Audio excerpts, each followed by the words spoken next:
Good morning. I have been asked to speak on the compliance function in banks, and it gives me a great pleasure to be with you speaking on this topic. Compliance has been an evolving function in the banks. If you look at the simple word of compliance, it means to comply with. To comply with what? First of all, to comply with the regulations. Second is that to comply with the policies, procedures, and guidelines of the bank. Third will be with that government comply with the government laws.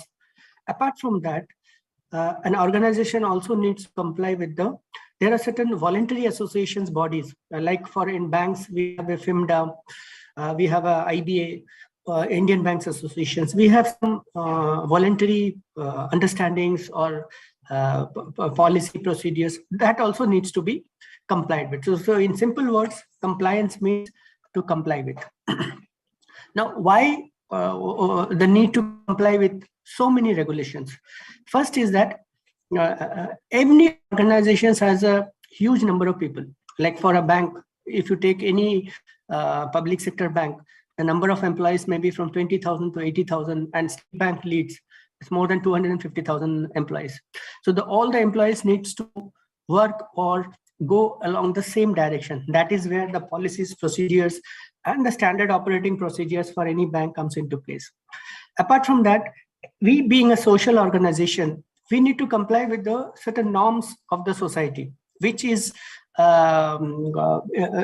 which gets reflected by way of the laws, by way of the regulations. As a bank, we are regulated primarily by Reserve Bank of India. Apart from that, being a listed company, we also need to be following with the SEBI guidelines.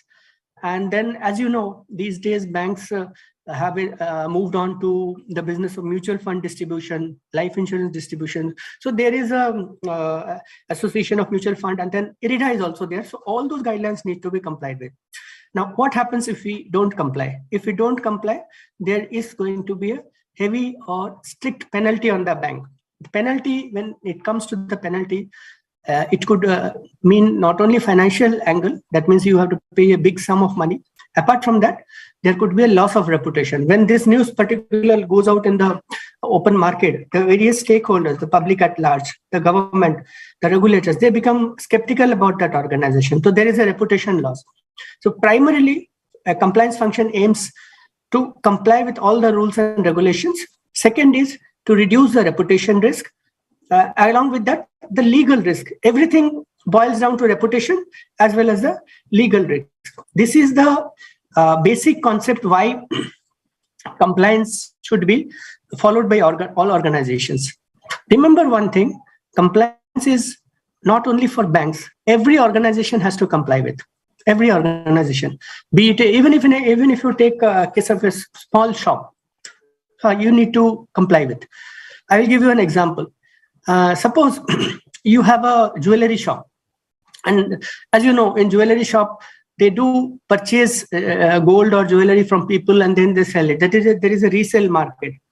But when a person comes to you to sell any gold or jewel, naturally, as a business owner, you will like to know that particular jewel or the gold is not a stolen property. In case it is stolen, then it may lead to you problems in the future. Like tomorrow, police may come, all those problems will be there.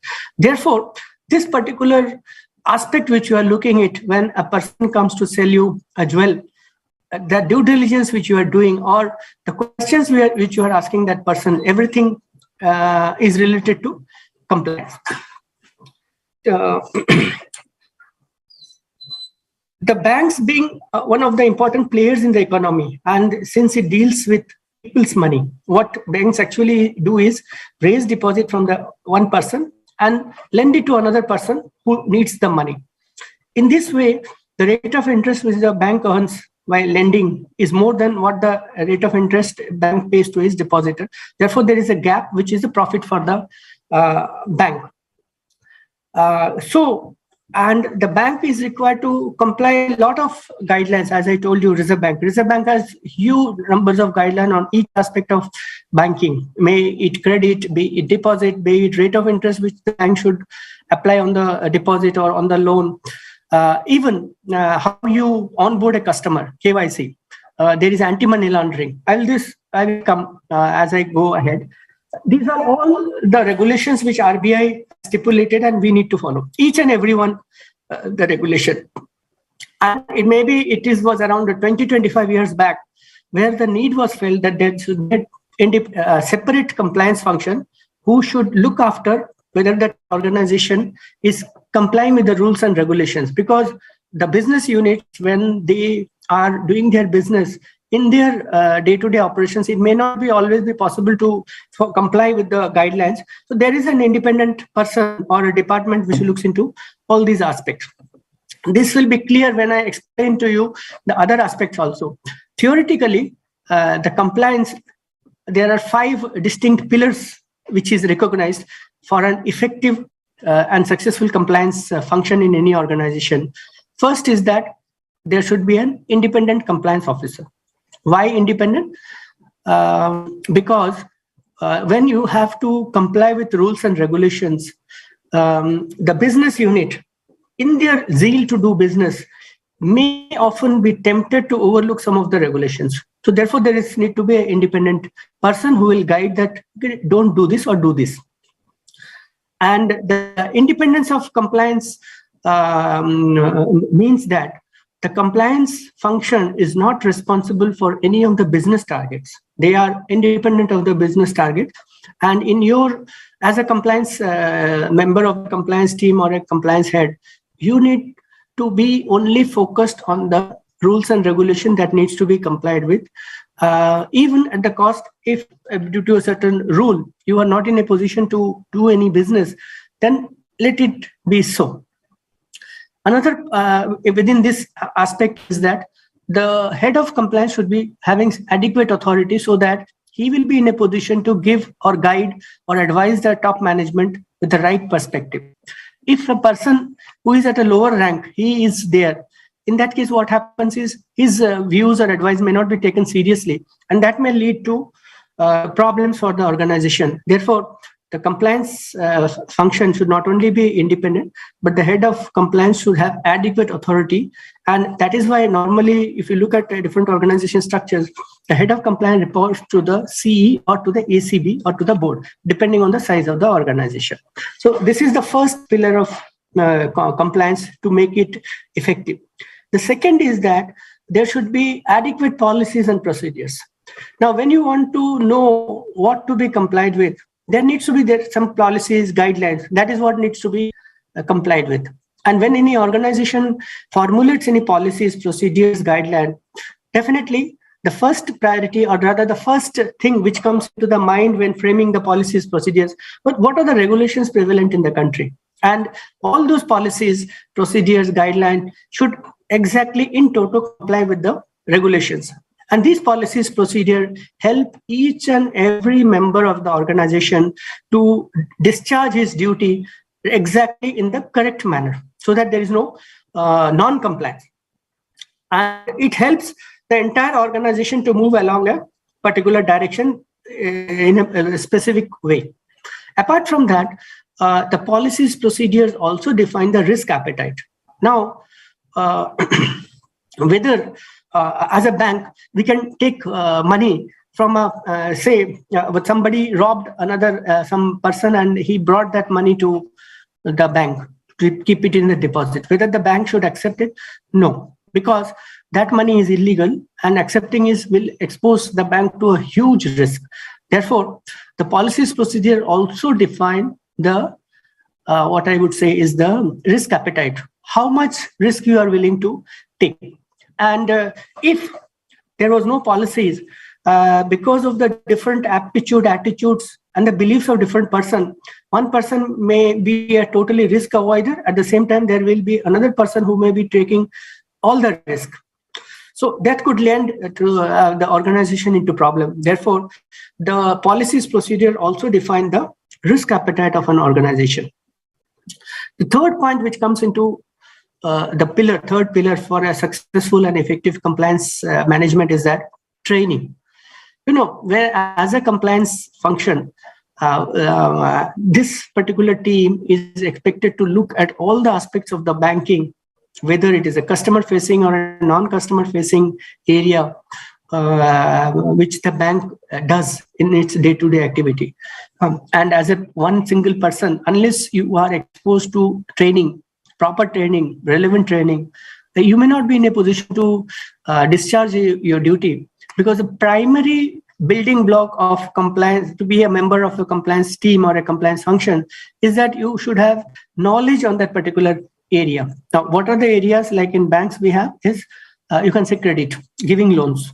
Okay, now giving loans to an individual person, housing loan or education loan, the way we look at how we can give the loan to this person and how whether he will be in a position to pay back will be totally different from when we are giving a loan to a small business enterprise, maybe a shopkeeper.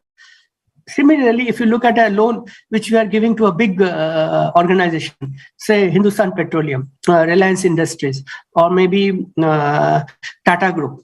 So there, the appraisal methodology, appraisal means we assess how the borrower will be in a position to pay back that loan. So all are different. Therefore, training is required for a person in compliance. Apart from loans, we have deposit. Deposit also, there is a lot of rules and regulation, how much interest you can pay, what are the guidelines, how you are setting the interest, even for your payment, simple remittance payment, there are rules and regulations. And these all are independent of each other. And if you look at each of the areas, they themselves is a science in itself. And the art of lending is a big science. Deposit mobilization is a big science. In an organization, just for your information, when we look at deposit mobilization, it is not only the quantum of money which is being borrowed. In the risk management perspective, now suppose I give a loan for 100 rupees for 1 year. So today I give the loan, and after 1 year, the loan will come back to me. And now how a bank is financing this loan, they are taking a deposit. So that I should have the deposit money today to give the loan for 1 year. And as per the terms of the deposit, that deposit should be payable after 1 year. Then only when this money comes back, I am able to pay. So in this way, the what we call is asset liability management. That means the repayment of the loan should coincide with the date when our deposit is required to be paid. That way, overall, we need to manage. These are the areas where you need specialized knowledge. Therefore, training is very important. And so this is one of the important pillars of compliance. The fourth pillar of compliance is a test checking. Now, when RBI issues a circular, and even that circular is conveyed by the bank to each and every member of the team across the organization, it does not stop simply by issuing the circular. Now we, as a compliance team, we need to see whether that particular circular, whether it be of a loan for a deposit or KYC, that has been implemented in toto, and whatever guidelines are being there, that needs to be followed. For that, every organization which has a compliance function, specifically the banks, what they do is they do a random test checking of the transactions. The test checking of transaction doesn't mean that you need to check each and every transactions. Suppose today the bank has opened 10 savings account. Now, out of that 10, as per the policy of the bank, we may take 3 accounts and see whether all the KYC requirement, that means that the account has been opened as per the guidelines of the bank, as per the guidelines of Reserve Bank of India. That is what it is called test checking. The test checking implication is another, there is another implication of test checking. Unlike audit, here audit, when they audit, they come, they try to see all the transactions which happened during the period for which they are auditing. But in case of compliance, what is expected is a test checking. You take a sample, but then the crux or the main criteria here comes is that how you are taking that sample. If you are taking a sample which is widespread, there is possibility that you will be in a position to identify certain gaps when following the procedures.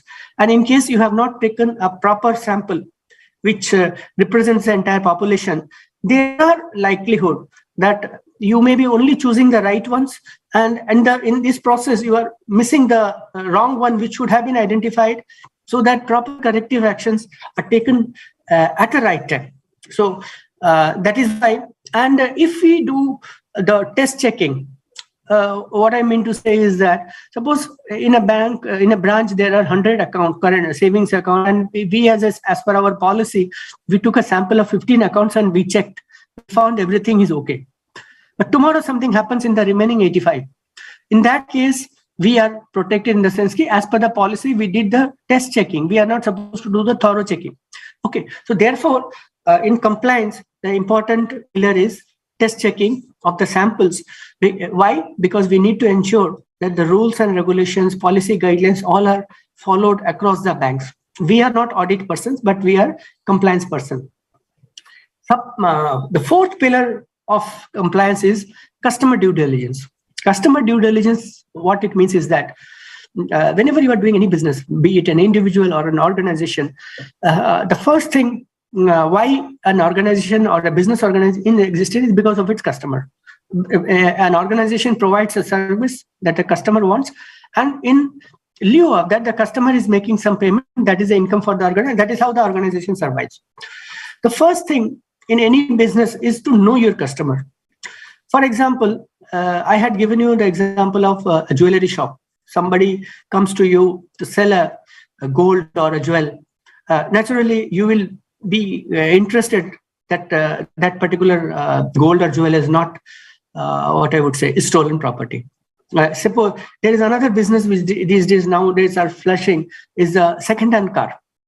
Similarly, whenever a person comes to sell a second-hand used car, naturally that business owner will be interested in knowing that that particular customer and that particular car is not a stolen one, so that it does not land him in trouble in the future. So in this process, you do the customer due diligence. It is not only the question of being ethical. There is another angle. Suppose there is a restaurant, a high-end restaurant. Okay, now the customers who are going into that high-end restaurant, they should be having the capacity to pay for that, because high-end restaurants, normally the charges for food will be, I would say relatively very high compared to a normal restaurant. Therefore, the persons who are going in there to have dinner or food should be in a position to pay that money. So that assessment also is a customer due diligence. And for any business, the first starting point is the customer due diligence. And if you have good customers in your portfolio, definitely your business is going to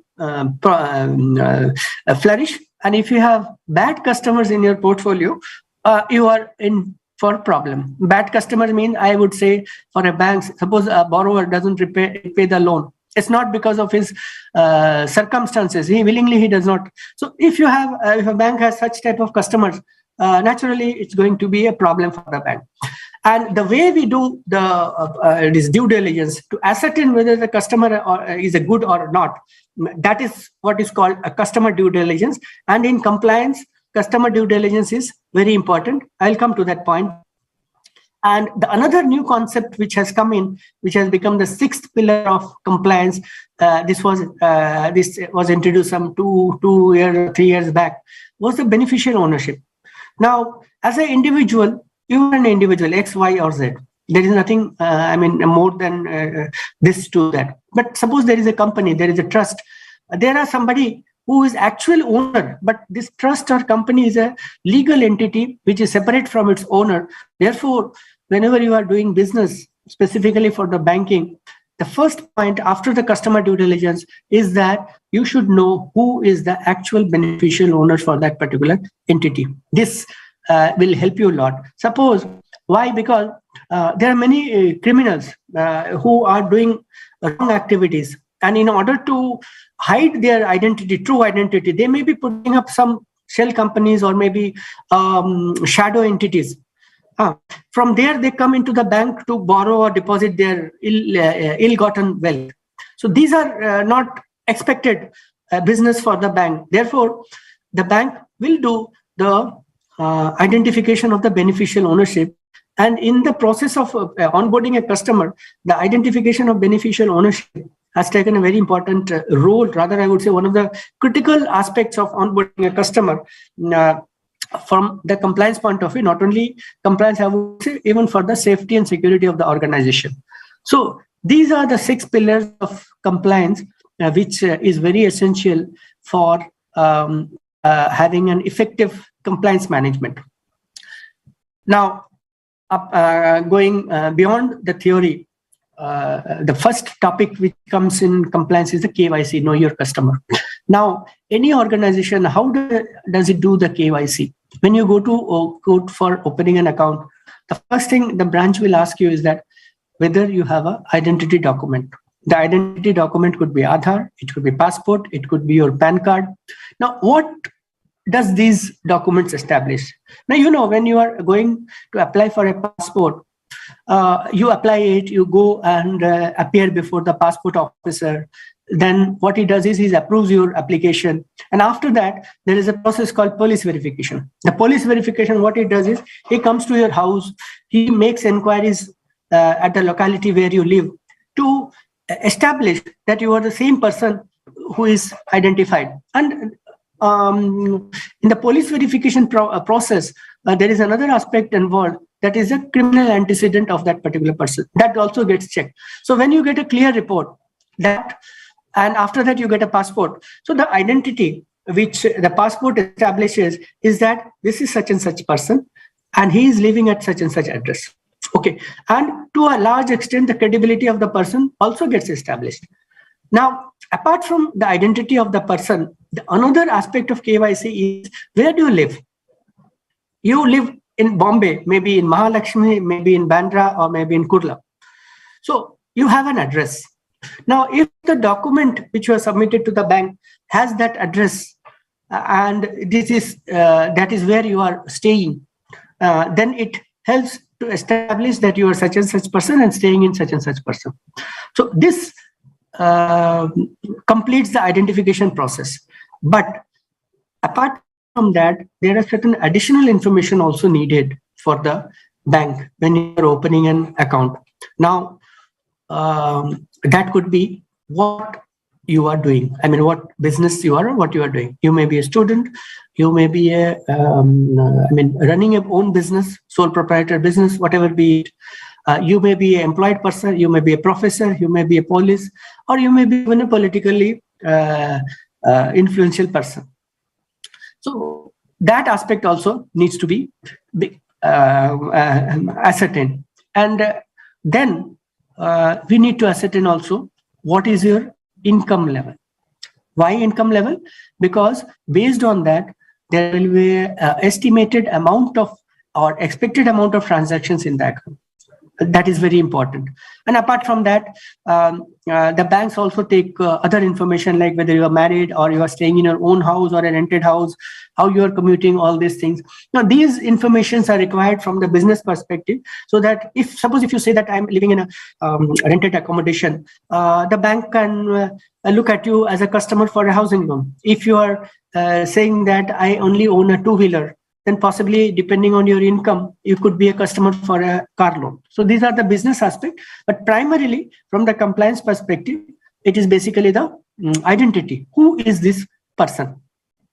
In case of individuals, it is easy, but in case of entity, whether it is a private limited company or a public limited company, listed or otherwise, what we do is, who are the shareholders of the company that we, as a bank, you need to assess. As I told you, the beneficial ownership, who are the shareholders of the company.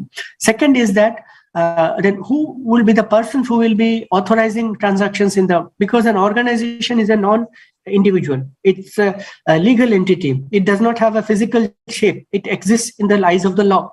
And there are many persons who are holding different organizational positions, who are running that particular organization. And they are the person who will instruct the bank to do a pay or to receive money on their behalf. So we need to do a due diligence on those persons also. And apart from that, there are, just like a passport or an Aadhaar card for an individual, the company has a license, the company has a memorandum and article of association, the company has an income tax PAN number. These are all the identity documents for a non-individual entity like a company. Even if it is a trust, the same thing happens. So those things we need to ascertain, we need to take, and we need to keep it in our record to show that we have carried out the proper due diligence. In case of a trust, the beneficial ownership is important. Apart from that, there is one category of person which is known as politically exposed persons. Definition of politically exposed persons are like they are holding some office or the position in a political party.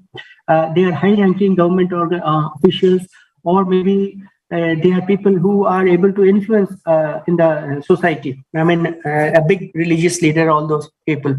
Now, why this type of information is needed is that whenever you are onboarding a customer, you should know what risk he is going to expose you to.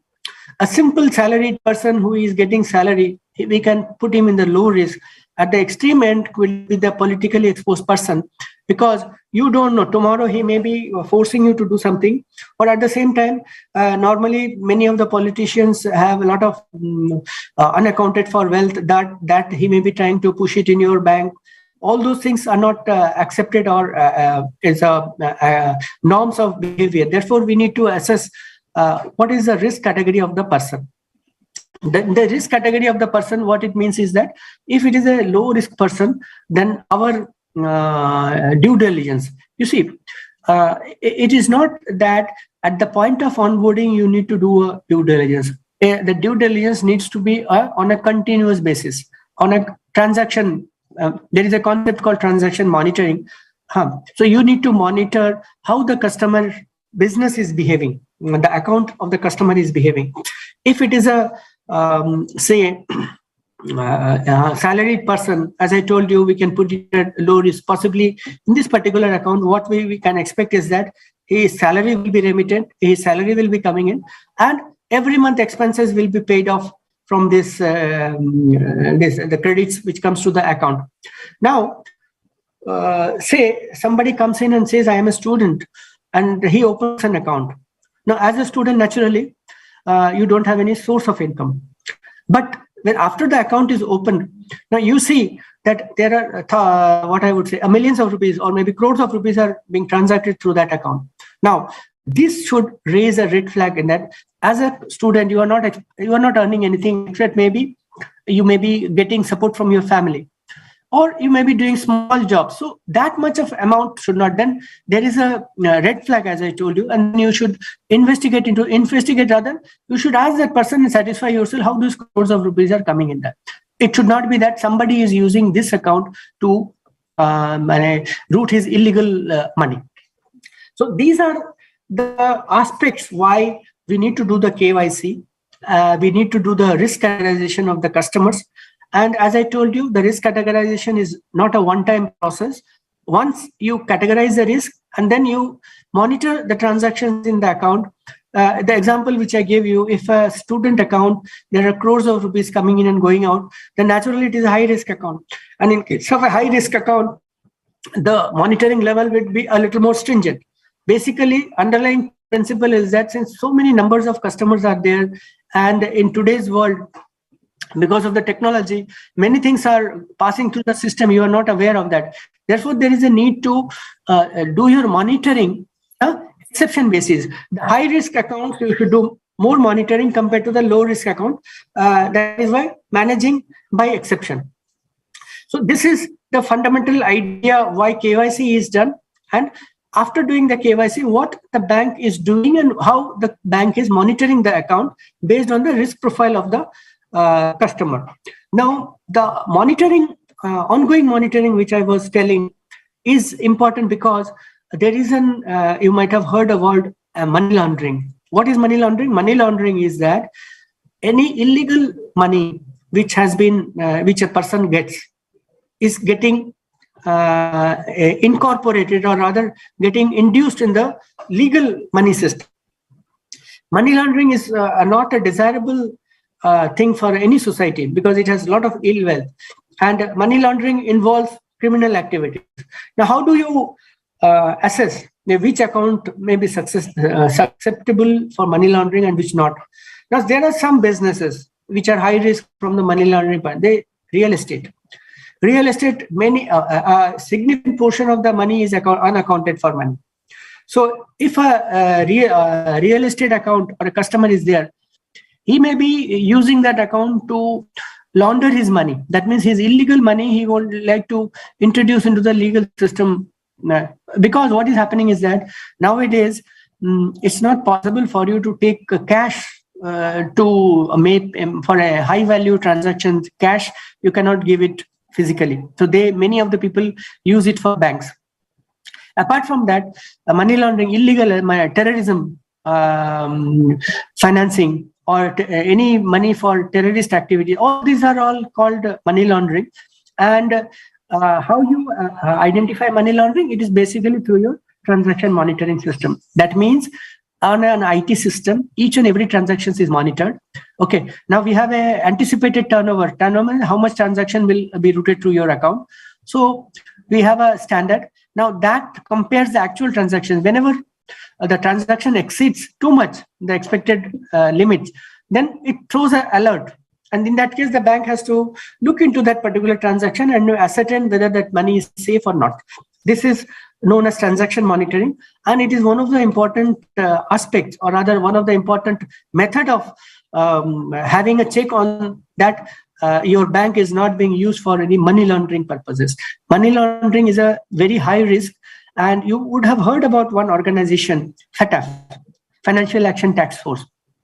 What they do is they look at the political system and the legal system prevalent in different countries, how they are helping, encouraging, or rather the legal or the political system in the country is putting a blockade in the money laundering process. That is how they evaluate each country. And you might have heard that recently Pakistan was removed from the grey list area, or they were anticipating they may be continuing in the grey list. All those things, those are all connected to money laundering and what risk the country poses to the entire world's financial system. Why? Because if there is a high risk country from the money laundering angle, then any transactions which are coming from that high risk country to one account with a bank in India, naturally that needs to be seen, and this is going to increase the risk of this particular account to high from low. Therefore, the money laundering risk is a serious risk which is facing the banks today. And the other aspect of money laundering is that, just like army, which is guarding the country in the borders, so that enemy people are not taking our land or not doing harm to the country, the banking system is also equivalent to the security of the country. Because you see, as I told you, money cannot be taken in cash from one place to another person. For that, naturally, after a certain volume, you need a bank too. So if you are bank, you have systems and processes in banks which is able to identify that this is a legal transaction, not a legal one, or not a crime-related money, then it will help to maintain the robustness of the banking system in the country. Therefore, it's very essential that government, the security establishment of the government, the regulator, they're all very much particular about this. One example I can give you, the compliance or the act in USA, based out of which the compliance aspect, or rather the money laundering aspect in the banking is undertaken in US banks by the regulators, that is known as US Patriot Act. Now, what is the full form of US Patriot Act? It is uniting and strengthening America by providing appropriate tools required to intercept and obstruct terrorism. Just you see how the wording, the name of the law which is there to for the compliance aspect, anti-money laundering. This is the seriousness with which the regulators look at, because banks are, you can say, they are the security for the country. Ongoing monitoring, I have told. Beneficial ownership, I have covered. Beneficial ownership, as I told, who is the actual person holding that. Now, if a criminal is holding it, naturally, there is a lot of possibility that the account will be used for some of his criminal activities, and then subsequently the bank will be facing a lot of problem with that account. Time waste, money, and you may be called by the legal enforcement authorities to explain. All those things are there. Therefore, the beneficial ownership is a very important aspect of KYC. Another point which from the compliance perspective happens is that the resilience. The resilience means that the organization is able to deliver its services to the customer at all points of time, irrespective of what has happened. Now, one aspect I can give you example. 2 years back, there was COVID. The banks were expected to provide that service to the customers on a day-to-day basis without any interruption. That is what is called resilience. Okay, nowadays, the transactions which any organization conducts is based on IT. So the IT, there could be a lot of risk that your IT server may fail, your systems may fail, but still you are expected to serve the customers without any hits. Now, some days back, you would have heard in the newspaper, your All India Institute of Medical Science, their systems were hacked. But the hospital had to provide the services. So what they did was they did a manual prescription, manual test reports, all those things. Why? Because in a hospital, you cannot stop serving or treating the patient or those who are come for any services. And another incident which I remember is that some 2-3 weeks back, there was some glitch in the computer system in Mumbai airport, which had affected the check-in process for the passengers. The airlines, for the period of that when the system was off, they had to issue boarding passes manually. So in compliance also, this particular aspect, resilience, that means your system should be up and running at all the times.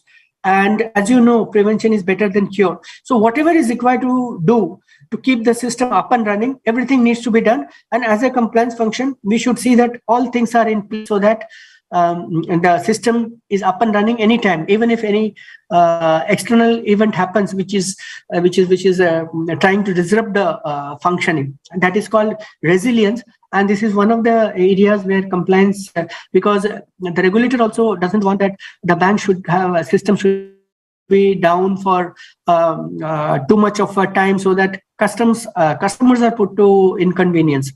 That is why there is a concept of business continuity plan.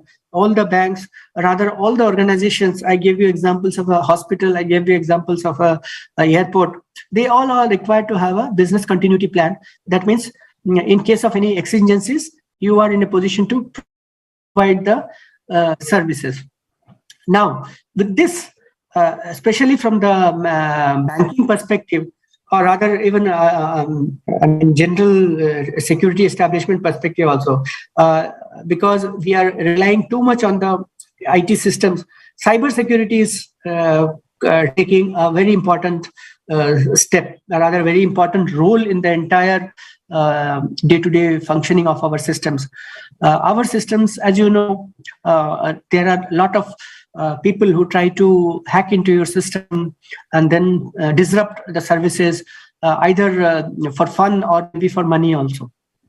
So every regulator expects that the banks which is functioning in the country has a strong cybersecurity system. For that, we do a lot of things like vulnerability assessment test. That means how much vulnerable your system is for external hacking.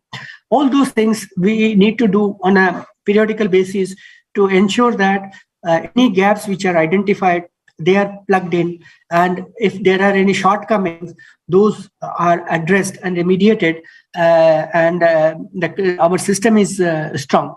Here, one thing you have to remember, that the IT technology is progressing day by day. So whatever standards of security is today, it is not going to be there tomorrow. Tomorrow, something different. So we have to update our system, we have to update our security, we have to update our knowledge, so that we are in a position to protect our IT systems. We are in a position to provide services to the customers without any hitch. So cyber security is, or rather I would say, it is a latest fashion in the banking world. How much resilient, how much strong is your cyber security? In US, the banks are supposed to give one declaration that my cyber security is absolutely in order. This is a small 2-line sentence which every bank has to submit to the regulator once in a year.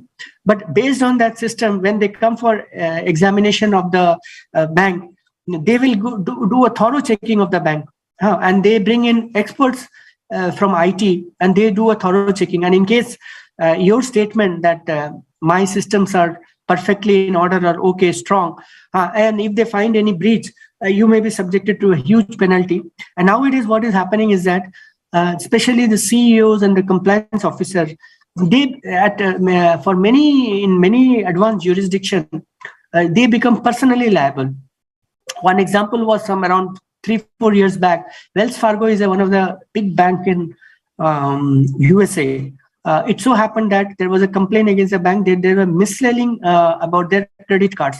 And when that was investigated and that particular complaint was found to be true, the regulator came down heavily, not only in the bank, but even made the CE as well as the compliance officer personally accountable for that. And they were levied fines on the personal. That means if a personal fine is levied on me, I need to pay it from my pocket. The bank will not pay that. So to that extent, the responsibility and the liability of the CE as well as the compliance officer is there in today's world, especially with respect to compliance, because the regulator expects that it's not only a case of a bank, in any organization, you should be true to your word. That means if you're selling any service or a product, whatever it is you are saying that it is capable of doing, exactly the same thing it should be doing. It should not be something less. If it is something more, no issue. But if you are promising something and the product does not stand up to that expectation,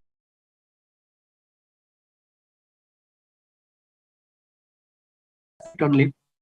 Another point is that non-face-to-face customers. These are very high risk area in the sense that when a customer comes to your branch, you know that there is a gentleman who is there, whose name is this, and you have matched his identity with the Aadhaar card, and you are satisfied that on the existence or the identity of the customer. Nowadays, banking, a majority of the transactions are done through systems, the core banking systems.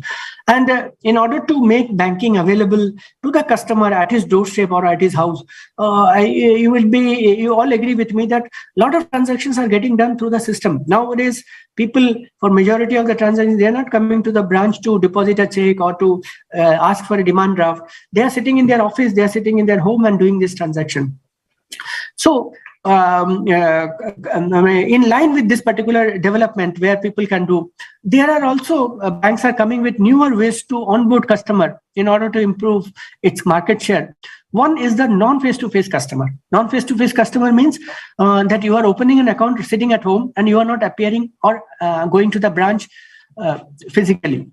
In such cases, the risk is high.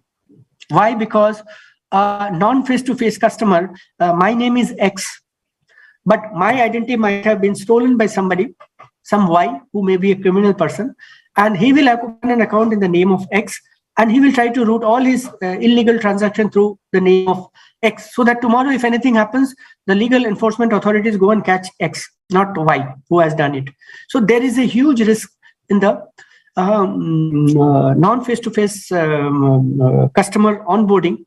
For that, what the banks expect is that at least in 6 months or 1 year, once the customer should visit the branch and present himself or identify himself, so that this risk is not there. Nowadays, what happens is that in non-face-to-face customer also, as a risk mitigation measure, suppose I am opening an account, when I'm going through the process, online process, it could happen that my photograph is taken by the system. Now, what is happening? And when I put in that Aadhaar number or a passport number, the system fetches my photo and my details from the Aadhaar system or the passport, and they match it, my name, my address. Now, all these are okay. Now, then what they will do is to match the photograph which I uploaded in the system while I was being onboarded as a customer with the image which is there in the Aadhaar database or maybe in the passport database. And that facial matching will be there, whether it is 80% matching, because in Aadhaar, suppose I have taken the photograph from 10 years back, but now my face might have changed. So there will be a policy guideline of the bank that they so much of match, at least 80% matching should be there. Then they accept, otherwise they reject it. So what I want to say is that just because something is high risk, it is not necessary that you need to avoid that business. You can do that business, but you take preemptive steps to reduce your risk which you may be facing in the pay. This is the fundamental principle, and everything whatever I have told, KYC, cyber security, due diligence, ongoing monitoring, everything. This is the basic. If it is a high risk, you have appropriate due diligence. If it is a low risk, you can have appropriate, that is a low level of monitoring or the due diligence. Now, another concept which is prevalent in today's world is the sanctions. Sanction means any country. So you might have heard US. Now they have put sanctions against Russia.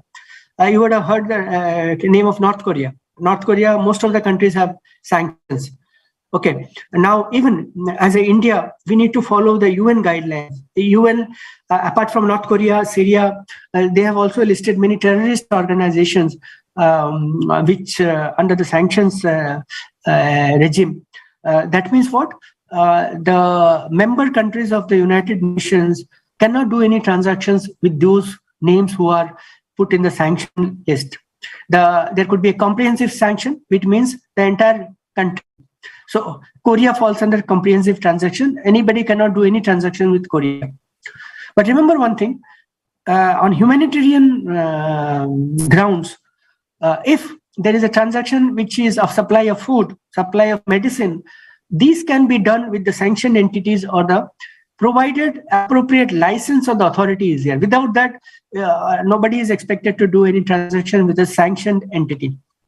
Apart from a comprehensive sanction, there could be a specific name who has been sanctioned. Say Osama bin Laden was a sanctioned person. So nobody was supposed to do any transaction. And apart from that, there are certain sectors which cannot be do. Say if there is anything which is pertaining to nuclear bomb, those things cannot, a normal bank should not be doing it. So this is a concept which is, and the concept of sanction is very essential in the transaction monitoring, which I had told you earlier. The one thing is that when you are onboarding the customer, when you are doing the KYC process, at the same time you are checking the name, whether this name is there in the sanction list or not. If it is not there, okay. If it is there, you are not supposed to that customer. Similarly, I may be a genuine customer, but when I open the account, I do some transactions with some of the sanctioned entities. So bank have a system of transaction monitoring, as I told you earlier. And in that transaction monitoring, any transaction which is coming into the bank, that is verified in the list of sanctions. So if it is not either person who has sent that money, if it is not in the sanction list, it is allowed to go in. And if he is there in the sanction list, then that particular transaction gets blocked. Now, then those blocked transactions go into the go to the compliance. The compliance has to investigate from whom this money has come, whether his name is there in the sanction list, what is the transaction, what for it is coming, all those things. Now, suppose you get a positive result, and that means this money has come for some illegal sources, and then what is supposed to do?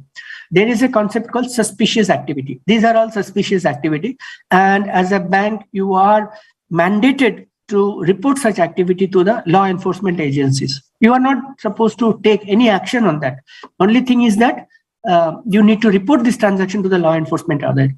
Now, law enforcement authority have access to all the banks in the country. Therefore, they have greater picture. They will be able to identify where from the money has come. So if you are identifying as any transaction as a suspicious and reporting it, you are done. You have done your role. Now, suppose there is a sanctioned transaction and you have failed to report, and the law enforcement agencies find out from another bank that this particular transaction has gone through your bank and you have not reported it, they can take action against you. Our role as a bank in the case of sanctions is that, or maybe suspicious activity, is that we need to report to the, by reporting such transactions, you get the protection in the law. And nobody can question you for reporting this transaction, and nobody can bring you any harm also for reporting this transaction. And now it is coming one concept which is getting more vigorous every day, I would say, is the data privacy or data protection. Banks are doing it, dealing with finance, money, and our customers' financial data is there within the system. Now, as a custodian, the bank is supposed to protect the data of the customer. So the data, the financial data of the customer, the bank is not supposed to leak it out to any third person so that he makes ill use of this particular information. And this is where even the cybersecurity aspect comes in. And the bank is also, the database management system, the CBS system. We have a system like other than the person who is authorized, nobody can see that data of any person. Suppose I have an account in, say, Calcutta branch. The branch manager in Mumbai cannot see that account. Similarly, we have systems and protections around our database system so that my information is not going to anybody without my consent. Nowadays, there is a concept of account aggregator. As an account aggregator, there are two aspects of account. One side is a financial information user, and one side is a financial information provider. So my information cannot be going to any other bank or any other institution without my specific consent. And this consent can be valid for a specific period, or it can be valid for a indefinite period. Specifically, without consent, if my information goes out to any other bank, then I can sue the account aggregator. And this is where the concept of security, data privacy, data protection all comes in. This I just gave an example, but generally also for banks, the data protection, data privacy is very important, because we cannot let the data of our customers to be used wrongly by any person. Similarly, nowadays for credit card or debit card, whenever a merchant is processing that transaction, he is not supposed to keep the data. He can just get the transaction. After that, the data should not be residing in his server or at his point of sale machine. These are many of the rules and regulations are there from every aspect. Protection of the customer, protection of the customer's money, and also the society at large. The bank, not only bank, a lot of organizations have to follow a lot of rules and regulation. This is, in short, the overall brief of compliance. And compliance is becoming important day by day. It's very getting critical. The regulators are also coming down with a lens, looking at your transactions and looking at your systems, processes, whether it is followed or not. So this was an overall view of the compliance. And I would thank you for sparing your time and listening to me. Thank you very much. Thank you.